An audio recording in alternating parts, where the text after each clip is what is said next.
mtu ana duka moja kidogo, ako hapa na stoko yake 1,100, mnaleta furugu, vijana wanakuja, wananyakua yote, wanaenda.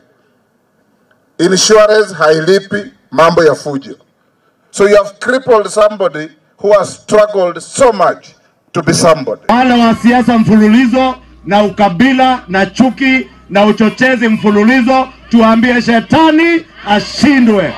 Shetani ashindwe. Sisi tuendelee na kazi bila breaks. Not a single individual is going to lose life because of you. Not a single individual is going to lose business because of you.